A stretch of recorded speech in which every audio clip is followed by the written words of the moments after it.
3 things only spiritually gifted people experience. Not everyone is meant to see beyond the surface. Not everyone is built to walk through life with silence in their mouth, fire in their chest, and clarity in their soul. But some of us are not like the rest. We weren't gifted with an easier life. We were gifted with a heavier soul, one that doesn't chase comfort, but awakening. And if you've felt it, you already know. This path is not glamorous, it's not popular, but it's real and it's rare. There are only 3 signs that truly reveal someone is spiritually gifted, not in the mystical sense, but in the disciplined, unshakable way. And once you recognize them, you'll know why we don't fit into the world, we stand above it. 1. The ability to withstand internal chaos without reaching for external noise. The first mark of a spiritually gifted soul is not how loudly they speak, but how deeply they endure. While others numb their pain with distractions, we sit in the fire and listen to the silence. While they run from their demons, we face ours, not to destroy them, but to understand them. Marcus Aurelius wrote, "Nowhere can man find a quieter or more untroubled retreat than in his own soul. Only the spiritually gifted understand that. We don't fear solitude, we crave it, because in solitude we meet the only voice that matters, our inner command. We have stopped begging the world to make us feel better. We've chosen to become better through discipline, through introspection, through enduring the kind of storms that never make headlines, but shatter entire worlds within. This is not about religion. This is about sovereignty. To sit still while everything in you wants to scream. To walk calmly through grief, heartbreak, betrayal, without collapsing into self-pity. That is a spiritual gift, forged, not inherited. 2. The desire to transcend emotion, not worship it. Most people are ruled by how they feel. They act based on moods, react from impulse, and call it authenticity. But we have learned the truth. Emotion is a wave. Wisdom is the shore.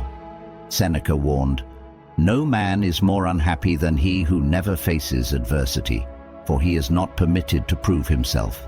And emotion, unchecked, is life's greatest adversity. The spiritually gifted do not suppress emotion. We interrogate it. We question the anger. We examine the fear. We do not ask, "How do I feel?" We ask, "What is the right response, regardless of how I feel?" Because mastery is not feeling less. It's being owned by less.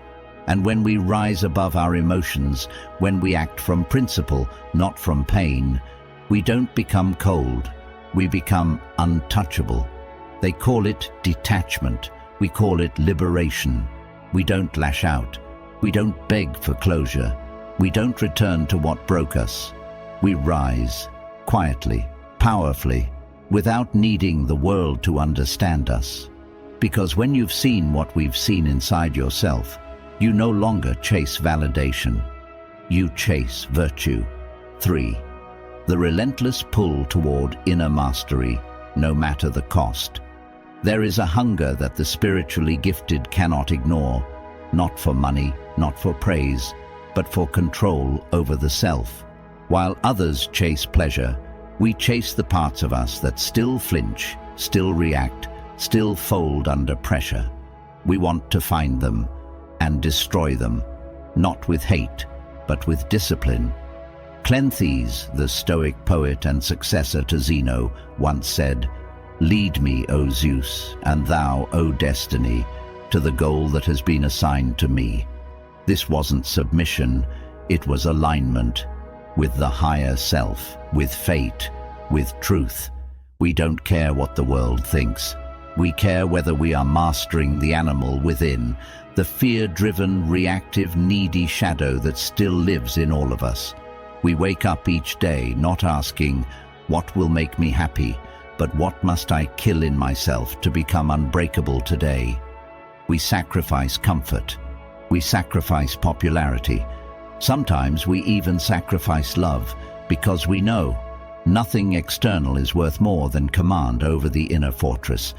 This obsession with self-mastery, this refusal to settle for the same weaknesses others accept, is not normal.